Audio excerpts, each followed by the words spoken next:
Oh yeah, we're in. It is what? Week 9, baby. Welcome to Heavy Talk the podcast. Man, I'm telling you, we're gonna have a good time today. It is week what? Nina 954. You know how it go. Right here in what? Belmont, Alabama. Big Belmont. We gotta do and get things started, man. I have I think, which is a special guest, which is a real special guest for me. That's right, none other than District 5. Pico Stevens going to be in the house today. But of course, Nephew's going to be in the building. He's somewhere doing whatever he do and does. I'm going to have him back in just a few seconds. But man, I'm excited. If you don't know where to go, send your friends to. It is What You Cooking Big Daddy on YouTube. What You Cooking Big Daddy. WHATCHA. What You Cooking Big Daddy. That's right. And on all my other platforms, BD, BBQ Sauce. You can find me on TikTok. You can find me on Instagram. You can find me on Facebook. Don't be a looker, be a booker, and go in there and subscribe and get things done. Nephew, what's good? You here? Yeah, I'm good. We ready for it? Yeah, we straight. All right, man. So we got our guest today, man. I guess you can introduce the world and let them know who's in the building. That's right.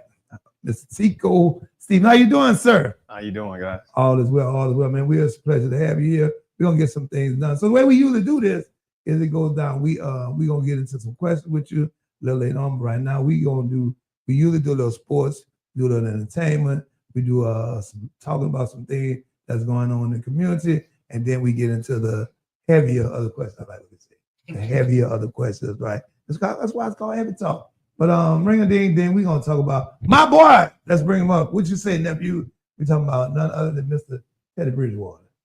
Teddy Two Gloves is in some trouble, apparently. Would they trying to ban him from coaching again? Is that the noise? The noise is here's the noise, man. They want to say that he did some improper things. I think Tico had the proper word for what that word you use, Tico? Immiscible benefits. Yeah, that's what it was. It said something about some benefits, you know what I'm saying? But what it really is that they want the man to keep using his own money to do things that he didn't. Since he asked folks to help him out because he was tired of throwing his money around, they kind of got upset with the man and banned him from coaches. Suspended. They didn't ban him. They suspended him for a little minute. I think it's unfair. According to reports, allegedly the man was almost $200,000 out of his own pocket to support this team. And he did a Facebook post and he asked me, he said, all I really tried to do was help a program stay afloat that was basically sinking. You know what I'm saying? Mm-hmm. And I think if somebody invests, I think he invested what they said, $200,000, but the amount that he ended up asking them for a total was going to be somewhere around $10,000 to $12,000 as parents or something like that. Because he was like, he just needed some spirit packs and some other stuff to ask them to put up. Basically, like you said to you earlier, what a booster club would do. Yeah. But because it didn't have the name, it didn't have all the things set up for it, that would have made it logistically correct for the kids. You know what I'm saying? They put him down.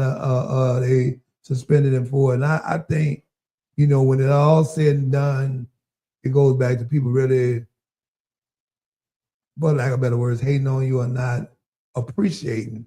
Yeah.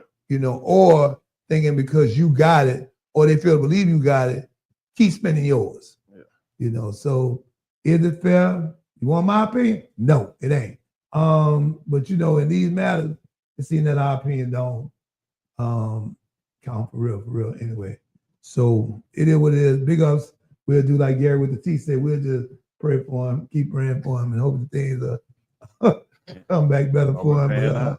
We hoping that they do pan out, that they see and they right their wrongs. Because, I'm more than sure him being there has helped that program more than hurt it. Oh, definitely. You know what I'm saying? I think it helped the program more than hurt it. So, what's the next move, man? I don't know where we go from. Oh, I seen an interview about Essence, man. That's what I seen, an interview about Essence. Yeah. So I heard it wasn't too good. Yeah. Well, I got the scoop now. It is. Okay. So they were on the Breakfast Club, the guy that ran Essence for the production, right? So he says that he's taking all the heat, and what it was they tried to partner with groups and kind of coach them up to the Essence No. experience, to the level of a program like Essence. Because what he says, he wants to invest in groups that have the culture, Okay. that may own sound or somebody who can do it and may not have everything that they need, equipment or whatever, and then coach them up and educate them on what they need to do to have a show like this. And he just said in this year, they kind of dropped the ball in coaching that particular group up. So with Lauren Hill, we know that Lauren has a record or history of being a little late, but they took the full shot. They said this time it actually was not Lauren's fault. Good. That it was their fault. But you know, people remember what they want to remember. You know what I'm saying? They said it was some production situation. She got started late, but she was actually there and in the building on time. Allegedly. That what man? They said they was having a whole back and forth and stuff with them. Yeah. Because I think she was like the absolutely last show here. So everybody was halfway gone, so it was kind of turned to like a one-on-one with Lauren while she's singing U.S. songs. Yeah, well, I was liking that part. Well, I heard it was a heck of a show. Yeah. It just ended at 3:30. So late. It ended at 3:30, between 3:30 and 3:42 a.m. And I'm from New Orleans. I've never left out of Essence at 3:30 in the That's a morning. long time. You know what I'm saying? I've been down there several times. That's a long time. I mean, my latest is Maze, 1:30. I think one year Maze kind of had us in there till 2. You know what I'm saying? But it was worth, you know what I'm saying? Worth every, stiffness and aching pain you have for getting up the next day at 2 a.m. You know what I'm saying? So, but they said it wasn't Lauren's fault. Also, people were trying to put a lot on the production company, which was, I think, somebody called the Stinson Group or something of that nature. And they said, no, it wasn't really their fault. So, it was the fact that they hadn't did what they needed to do to coach them up and make sure that they had everything that they needed. And they were having behind the scenes technical difficulties.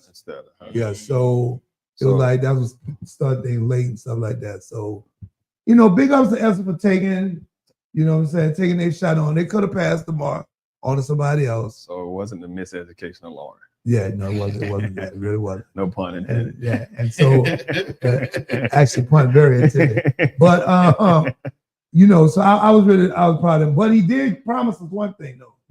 In the interview, he said, because we know what we didn't do, if y'all give us another chance, it's gonna be better. 32nd year, it's gonna be better than you ever seen it before.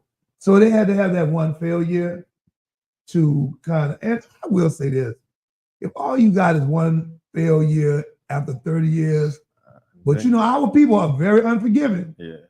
Essence one very, very unforgiving. But he also made another statement, which was, what we gonna do? Serve Essence the cancel culture?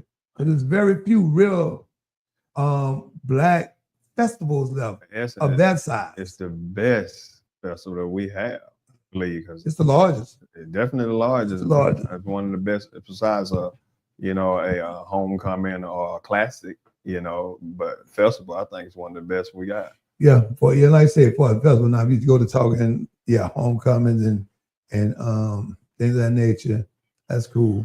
And since we talk about homecomings and alumni, might well go to the local news. Woodlawn. Yeah, Woodlawn. Not the lawn, but the lawn. And on the lawn, I have several friends who are alumni of the school. Of course, for those who don't know, here locally, because we're a worldwide podcast, so we got to say here locally, so people understand, right? Because I know the world don't know where although Woodlawn was like the world thing that the world knows, the whole world don't know where Woodlawn is. So here locally in Birmingham, they have what they call high school alumni groups and weeks and stuff like that.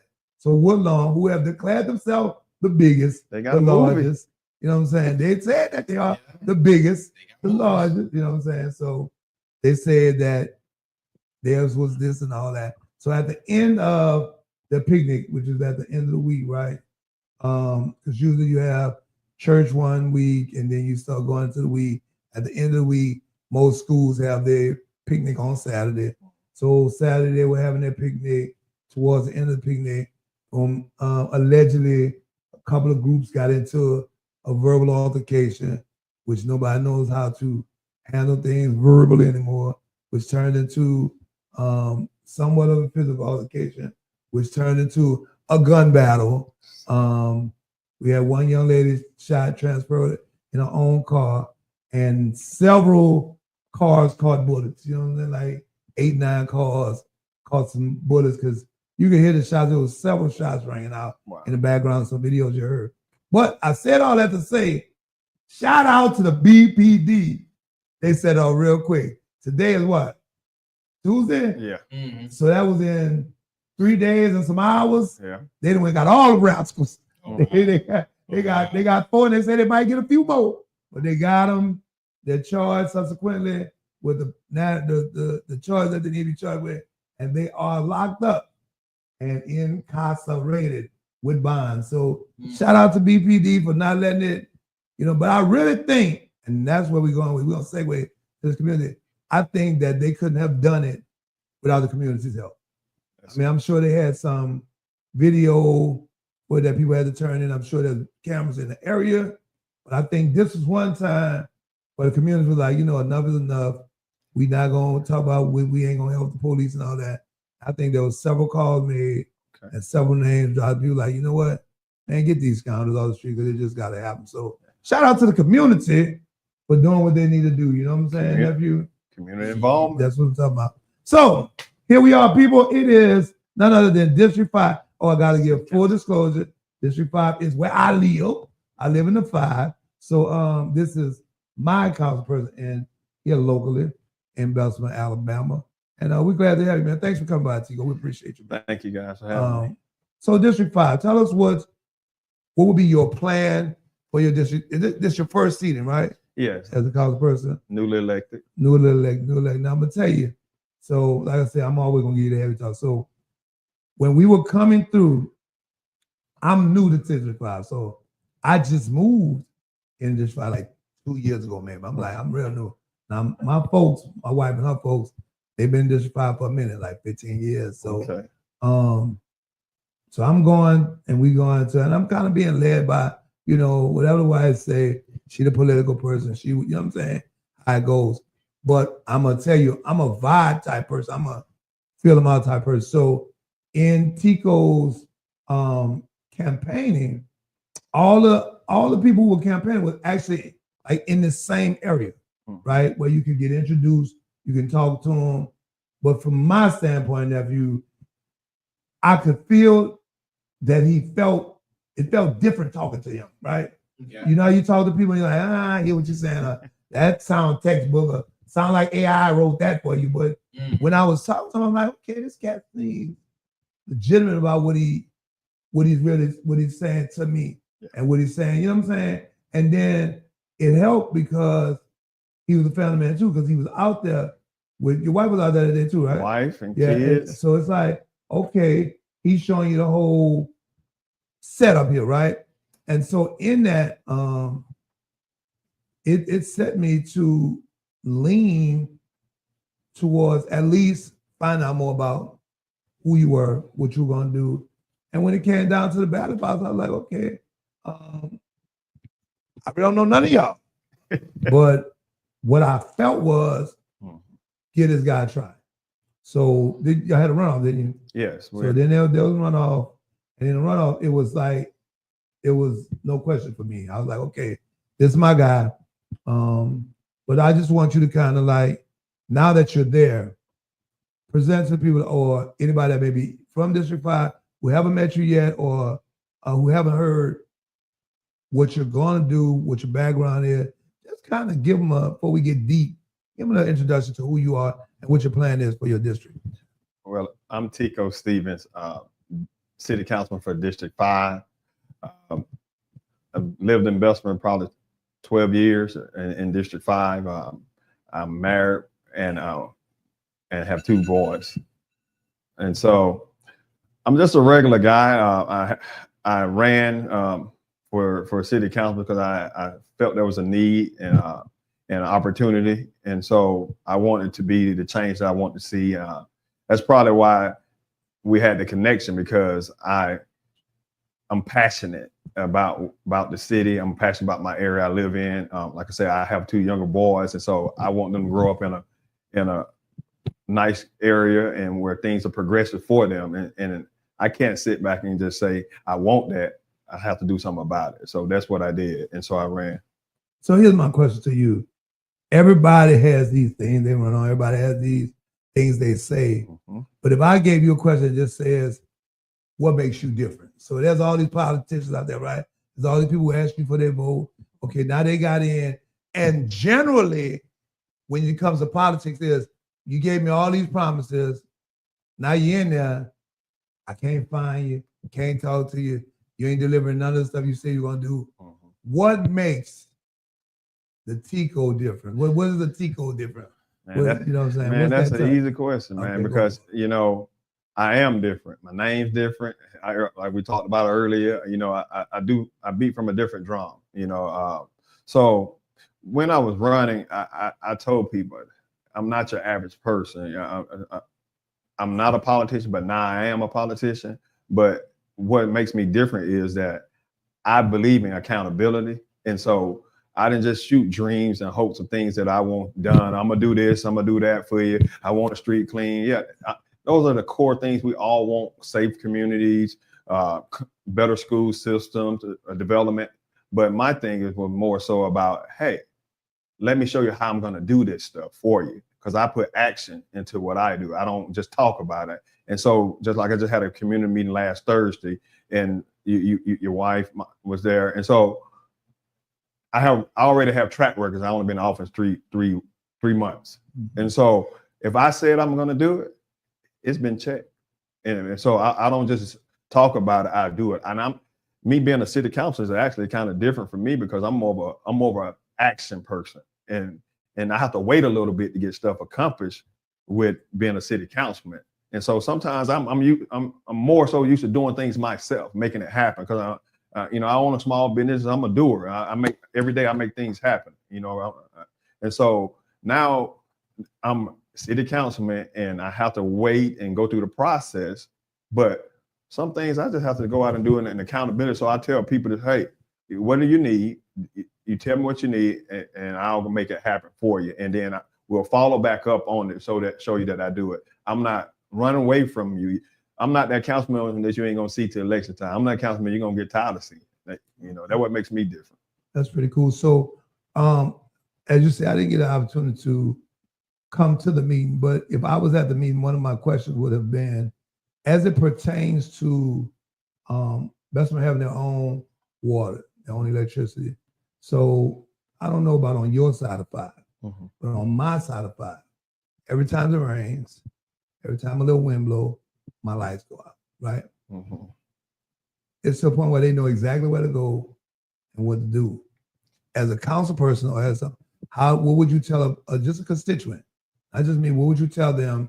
How would you get that movement on that, or how much movement do you have or influence do you have on that side of it, or their own entity, and there's nothing that can really be done from your side of the ball? And how does that work?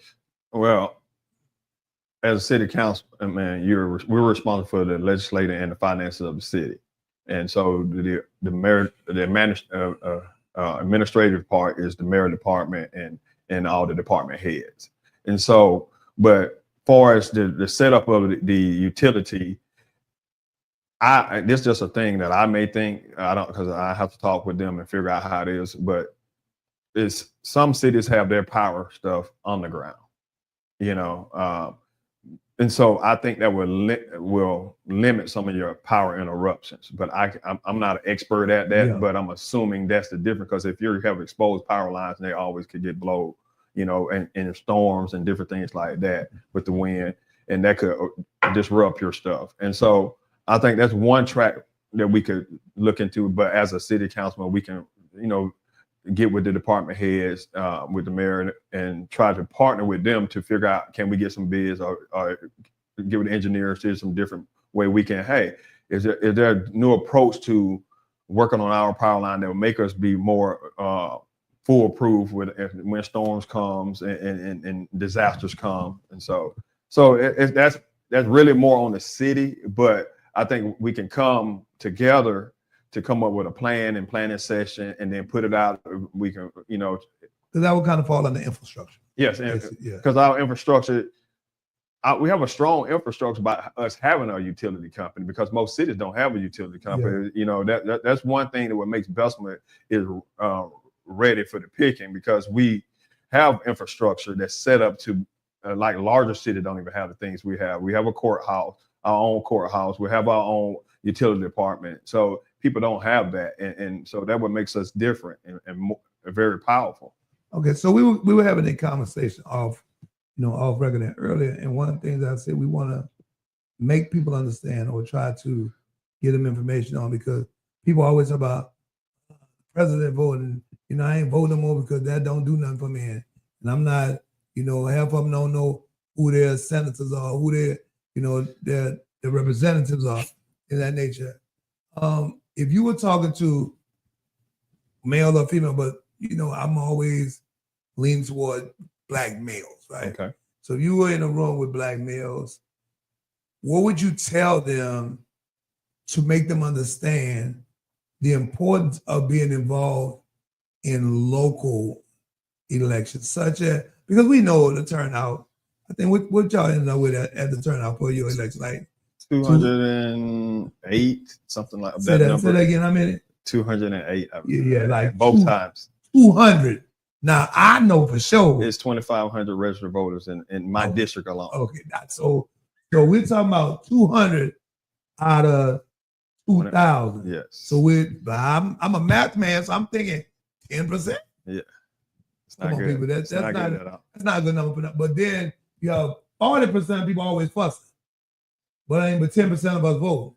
So do the math. You know what I'm saying? So my question to you still would be, what is it that you would tell them? What would you say to encourage them to get out on a local level, especially council, judges, people that control what's going on with them? Well, I agree that we need more voting. So I'm a Black male, and as being a Black male myself, but just being an individual in your local city, local elections, local government is important. So everything starts at the local level. We kind of tend to forget that everything starts there, because we only see about the presidential race or the governor race, but those people all started from a local level and rose to those positions.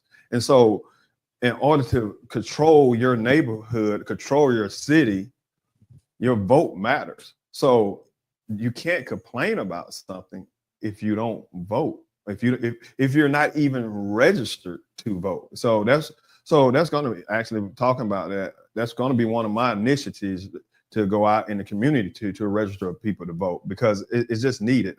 So that's one of my programs I want to be doing. But so in order to make change, you have to vote. And so if you don't register yourself, if you don't put yourself in the right position, so when an election come up to make a difference, you can't make that difference because you're not registered or you're not voting. Or if you are registered, vote. Take the time, put it on your calendar, mark it as important. Like we go to these different things in our daily life that we mark as, this is so important. This, I want to do this. I got to make sure I do that. My kids got to go play ball at this time.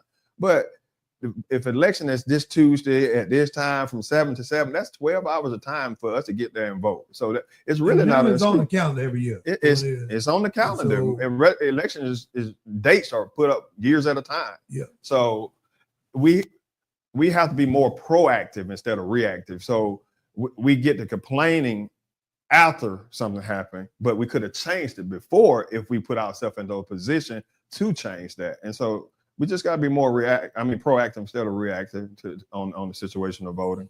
And just like we were talking about earlier, with the incident in Homewood, whereas now people are saying they want things done, but that was something that was voted upon, slid by several elections ago, that the governor gave the authority to Aaliyah to make the decision as to when and what they would do with body cam footage. It was on the ballot.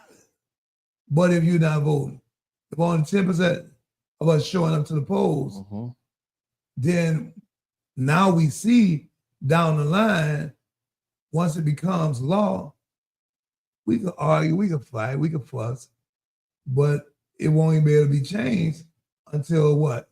Another election cycle, Right. which is either going to be 2 years or 4 years away, Mm-hmm. depending on where you live and what the actual Your cycle. what's coming up.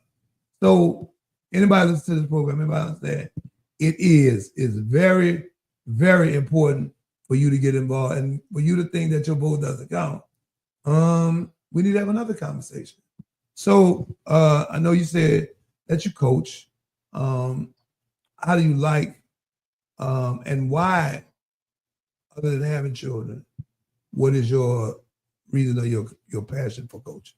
I play sports. I love sports. I don't even care if it's racquetball, but I'm a competitor. That's the number one thing. So anything I get into, I like to win. I don't know about a lot of people, but I think me and you are both the same signs. And if you know our sign, we competitive people and we like to win. So that's what got me into coaching, because I play sports. I like sports. And then I love the youth. I mean, that's what it hands down is the youth. You know what I'm saying? I do have 2 boys, but it's more so I just like helping kids go from see their development going from this point and then ending up at this point. We go from being couldn't throw the ball to being the top quarterback, or couldn't catch a ball to being the top receiver. You know, I'm not Nick Saban, but my coaching is similar to him, because I'm very professional, very strategic how I do things, because I like to win. And so you have to put procedures and processes in place to be successful. And that's how I kind of pattern my coaching out to stuff like that. So let's say we was in a room, the 200 people that voted for you, right? Okay. And they asked you one question. Tico, what do you need from us? What would you tell that group that you needed from them? Oh, that's I can do that. I need your support. Number one, change can't happen by myself. I can't do it all. Like I've told everyone, I'm going to go out. I'm going to build a relationship. I'm going to be accountable for the things that I said I'm going to do. But I need your help. When it's a smaller thing, like don't pass it up, pick it up type situation. This is your community as well. Don't pass your community up, pick it up. So don't expect me to get it all done by myself. I need your support. I need your help. If you got information you want to share with me, if you got things that you need that may help me out, help our district. And so, because I don't think I'm bigger than the community, because I need the community more than the community need me. And so that's how I roll. So another question for you: where do you stand on, or what can you do to help with us removing blight? Because that's sometimes a process, and creating a loan bank, or creating for people to acquire these properties that are being abandoned. Now, I will say in our district, it's not as much as I see in some other districts. Yes. But I know a lot of people in our district who are interested in doing it, but just don't have the financial ability to do it at this time. Well, I'll answer that for you, because that's something I talked about in my community meeting. Okay. So you get all of it right in front of you. There now. you go. Okay, so I'm a big proponent of land banks. Some other cities having it, so I've researched it and thought about it. And good news for you, Bessemer has a land bank already. But what we have to do now is have to get it established. It's not established. And so when us getting established, we will have to create a board. We will have to get the funding for it. So we're going to come up into a new budgeting. So we have to put money in for it, figure out how much money need to go into it. So we'll be able to acquire the properties from the owners or previous owners. And then we can put them back and try to sell them or have them developed to the whoever wants to buy it. And so that process is here. And as if you've been to the end council meeting, that's one of the things I've been pushing in the city. So I think everyone is on board, So I think we're going to be okay, but it's going to it's going to take us a little time because we got to get the funding for it, and we got to develop a board. And once that goes, then everything will start moving a little faster. So that I think in this upcoming budget time, we should be moving on that type of thing, because that'll enable us to buy those blight houses, and the city can acquire this if they want to acquire that, you know. So I think that'll be good for all. And in that, I guess part B of that question would be, how do we keep it fair? Like, okay, I'll give you for instance, I was sitting in the room one time. This gonna sound crazy, but I was sitting in the room one time in a place. I won't say where I was, but it was a governmental place, and I was talking to a person who's in government, and so he's sitting at his desk, right? And there was a parent contract that was up for bid, which they call them blind bids. And so nobody's supposed to know what nobody's bidding. But while he was talking to me on the phone, the phone rang. So when he gets the phone, he pick up the phone, he drops down, he comes out with a yellow envelope, looks in it, and he gets back up on like, well, you know, if you're gonna want to get this done, you're probably gonna need to bid somewhere around this amount. And I'm like, I'm not the perfect politician, but I don't think that's how that was supposed to go. You know what I'm saying? So when you talk about land banking, how do you keep larger corporations, people coming in saying, you know what, I'm gonna just get all this, redevelop it to where, because I believe land bank should be for individual citizens, not corporations, not you know what I'm saying? Yeah. Developers. Yeah. I think it should be something that helps individuals. Yeah, I get it. You got to have integrity, you know, in the process, and so that's what the board, the land bank board, will come. That's what their discretionary would be doing. You would put the right people on the right board, and then they're entrusted to do that job, to have integrity and to be transparent. You know, so that should be taken care of, because it's not.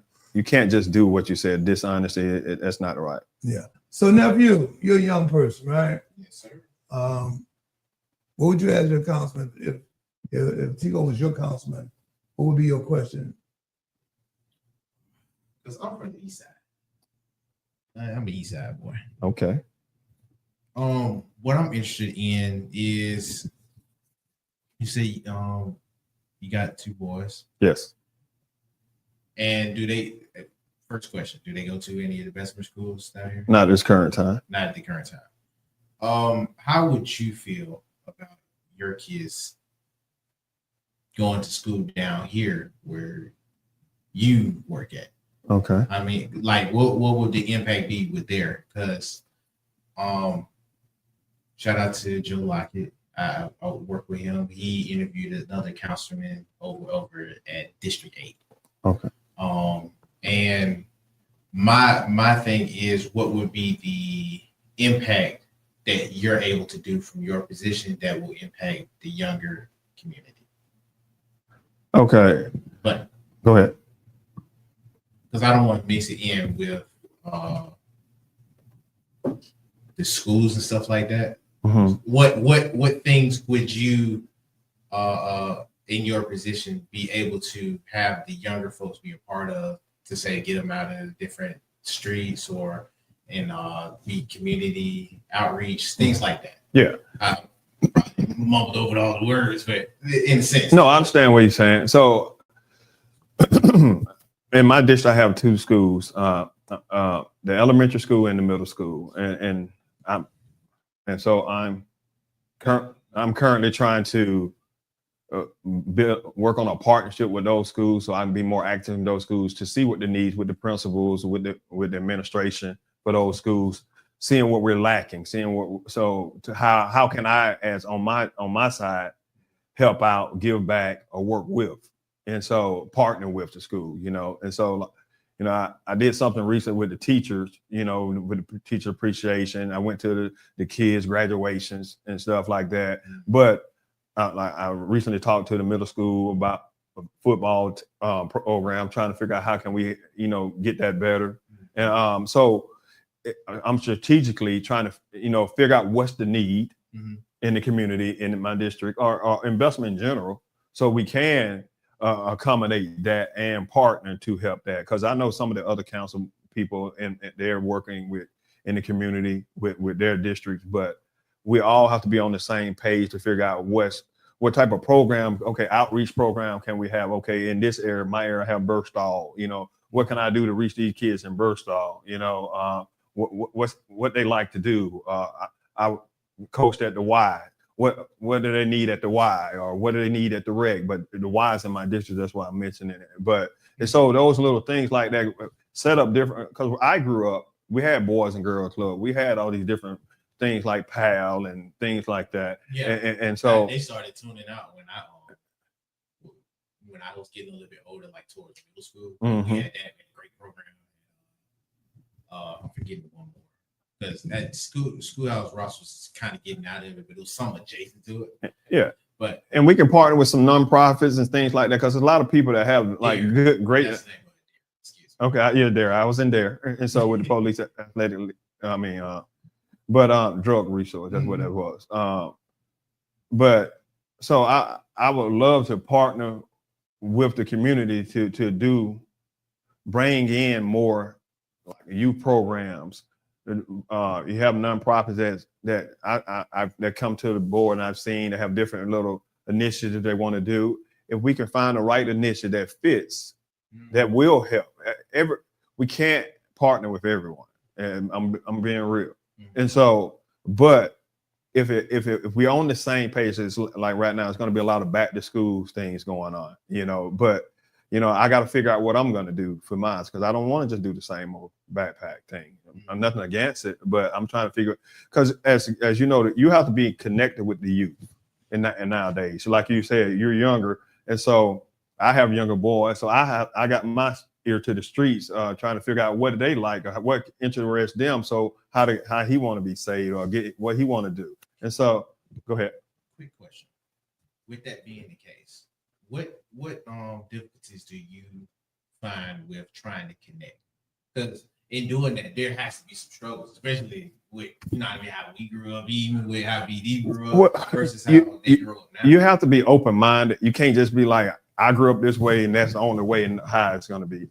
I may be a hip dad, because I do stuff with my kids. That's, I do TikTok and I do, Instagram and stuff like that. I'm up on, like we were talking about, I'm up on the tech stuff and games. I can beat my kids in the games, hey, it is what it is. I've been playing Madden since '96, so don't get it twisted. Now I'm a counselor, but I gotta forget, like we the reason it's still there is a 2K25. I still play basketball, throw football, so I'm not that far out from them, what I'm saying? So I'm in the middle. And so I'm my personality is where if I see a bunch of young men 13 to 16, I'm going right in there, jumping right in with them. What's up? How y'all doing? I'm meeting. I'm not running and ducking from them. I'm going to them. Hey, what's going on? Let me get in there with y'all, figure out what they doing, because I like reaching out and working with the youth. And that's part of my initiative. Like I said, when I was running for, I want to work with the youth. And if I can't work with the youth, how can we have a future? And because the youth is our future. So we gotta have positive role models. So I try to be a positive role model and put positive people like Dwayne. Inside joke, people, y'all want too long to explain. Dwayne. Yeah. I don't want to talk about it, but he knows that's an inside thing, y'all. But so positive people, just like I'm assuming he brought me on here because I'm a positive influence, and so we have to. You're a positive influence. We have to get this all out. People know of it, but it's not out. So we actually got to get more active in the community to say, hey, let's say we can't worry, like you said, the stuff happening in Woodlawn and in these schools and stuff with Homewood. We gotta start policing our own community and helping our own community instead of just waiting on somebody else to save our children. We gotta save our children ourselves. So that's a great segue for us, because here's my thing. Professionally, My professional status or my professional title is I'm a mindset renewal specialist, right? Okay. I develop and teach people how to begin to think. Yes. My thing is, with that being said, conflict resolution, anger management, Yes. is a real big one for me. Full disclosure, I work with a program called Common Ground in Birmingham, which is in the school systems and in the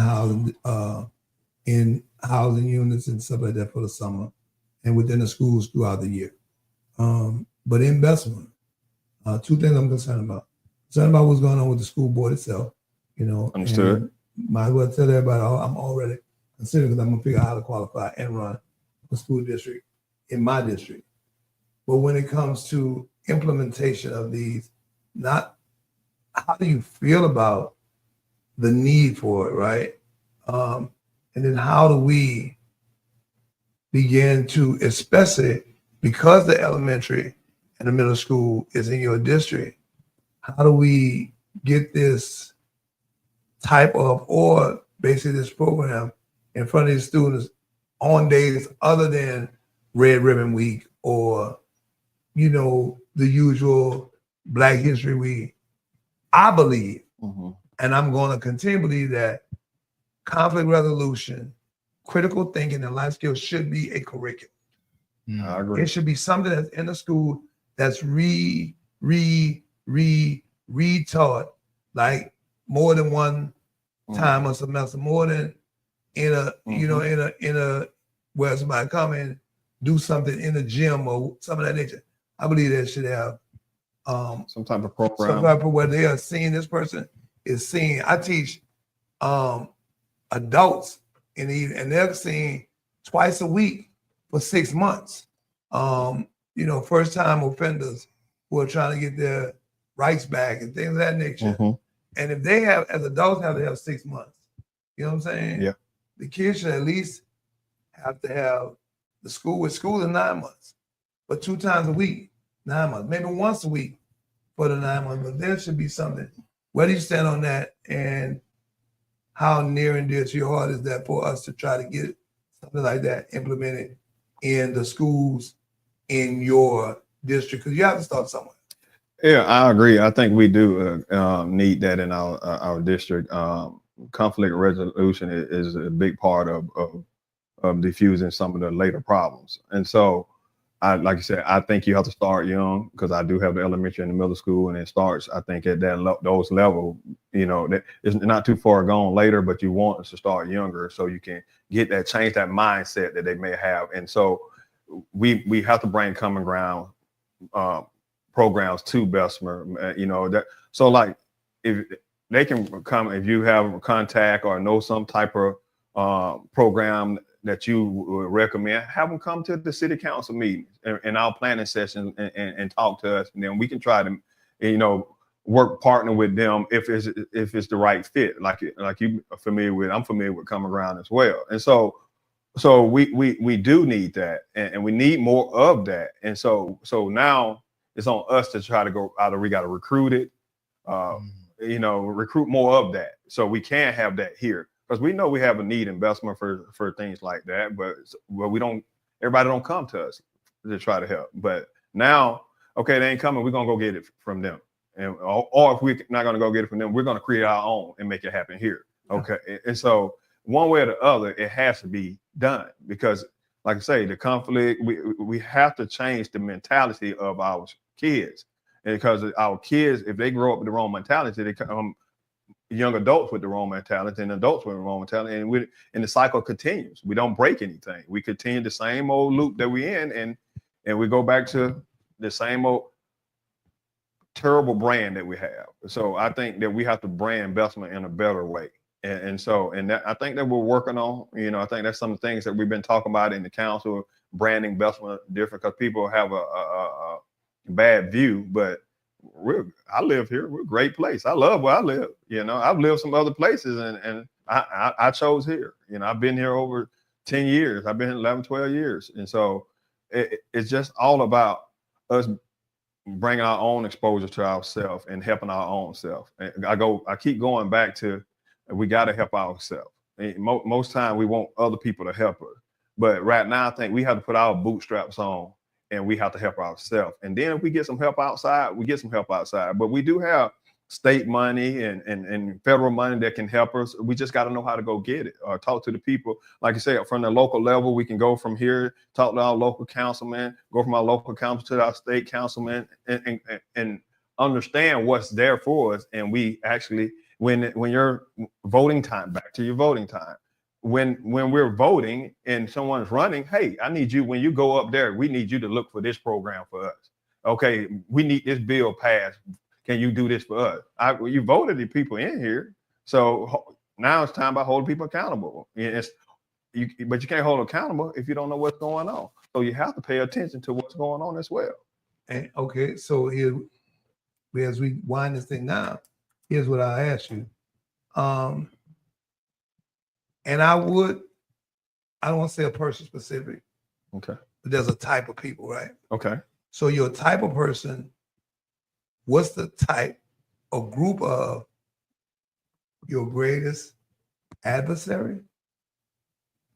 And what's the group that you would consider your greatest alliance? Who fights you the most? And then who's with you? You know what I'm saying? Mm-hmm. Who with you? You know what I'm saying? Man, I love that question, man.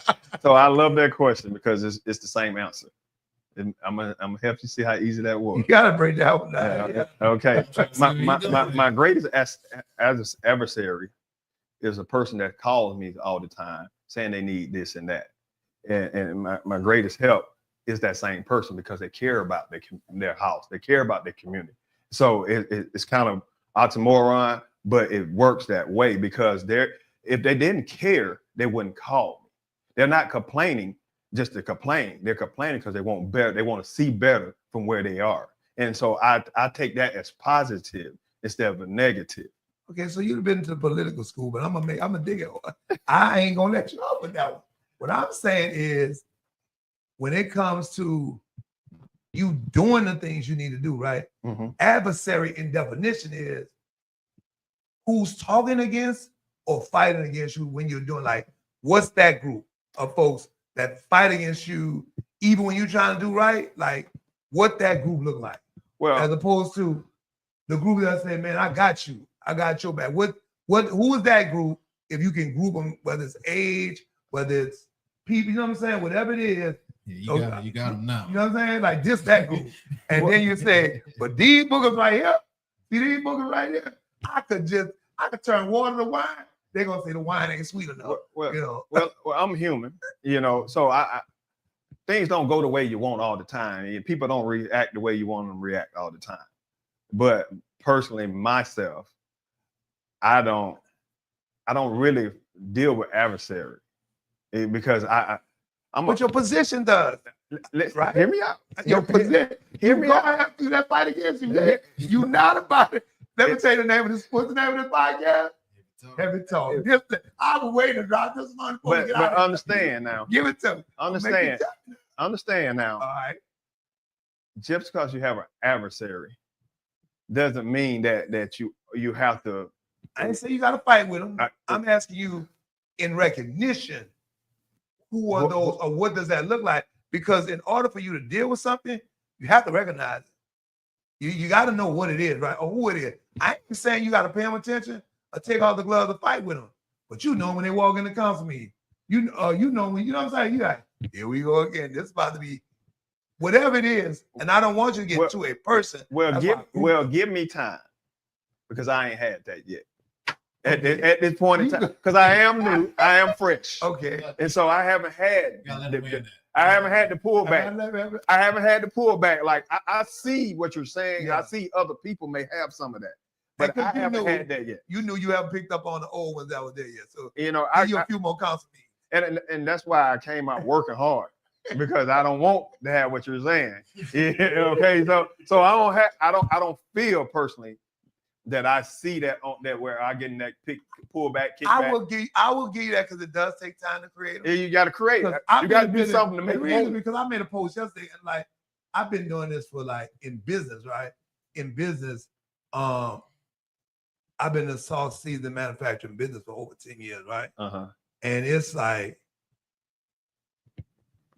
you look at it and you be like, you can't, please everybody. But doggone, bro, this group of people, what it's gonna take? You've been there for what it's gonna take for me to get you to understand what's going on, and that I don't have your worst interest at heart.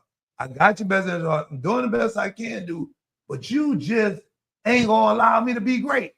You know what I'm saying? Like, and so you may so like I say, I haven't gotten that just yet, but I know people may not like everything that I'm doing, but they're not out front to show it. How about that? I'll bow. But the people, but the people who rocking with you, the people who rocking with me, they rocking. So is it in a demographic? It's not a demographic. It's just your people. It's just been people that realize what you're doing. They like believe in what you. They like our movement, what we're doing, and so they're rocking. So you got motion, and once you got motion, they moving with you. They've been moving with me, so and I appreciate it. So I'm gonna do this as a last question. Okay. We did the numbers, right? So 2,500.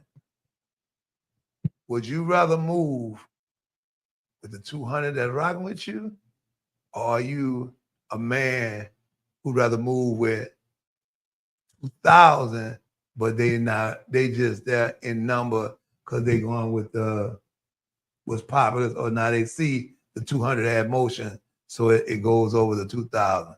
Which are you? Which one you rather have? I gotta have people who rocking with me. It's strength in numbers. You know what I'm saying? I would love to have the 2,500, but I can't make everybody like me. So I'm gonna roll with people who rocking with me, and so we can get something done. So it's easy 200 to get more done. I gotta get work done. I'm in a position to get work done. So I can't just sit here and just say I want to have people to be on my side, but I need people that's gonna be with me to do this work. Well, Tico, it's always a pleasure when we get together, man. Man, I appreciate thank you for adjusting your schedule, making time. You are a man of your word, because not only did you adjust your schedule to make time, you moved your schedule to be here at the time I need you to. And I just gotta say thanks for that. And I'm glad to be a part of those 220. I'm glad that me and my wife and our people who we talk to, we started making phone calls and everything. We was in the phone bank and wasn't part of the phone bank because we believe what you said. You weren't, and I ain't gonna mention them, but there's a certain politician, every time I see him, it's his first time meeting me. I'm like, bruh, I'm big, black, you know what I'm saying, beard. At least act like you remember who I was last time. Yeah, well, good to meet you. What's your name again? I know you from somewhere. I'm like, bruh. Listen, so I get you meet a lot of people, but come on. 400 BD, great beard. Give me some, give me some recognition. All right. Even I don't know, but as it is, thank you for not being that person. You know what I'm saying? And I wasn't raised that way. Yeah, and I will tell y'all this. The man's serious about what he wants to do. I know there are other people out there, and y'all gonna be getting the calls and talking about, can I interview you?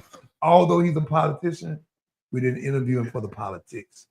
We interviewed him because of who he is, what he stands for, and because he brings that to politics. So for all you politicians that are gonna start calling about why I didn't interview you, ask yourself the question. Argue with your mama. It's Big Daddy, it's Heavy Talk, it's nephew, it's District 5, Tico Stevens, man. We about to be up out of here, but we love you, we appreciate you. Remember, if you don't put God first, you're gonna be behind every time. See y'all next week on the other side of this thing, man. Heavy Talk podcast. Thank you, sir. Thank you. Nephew. Yeah. We out.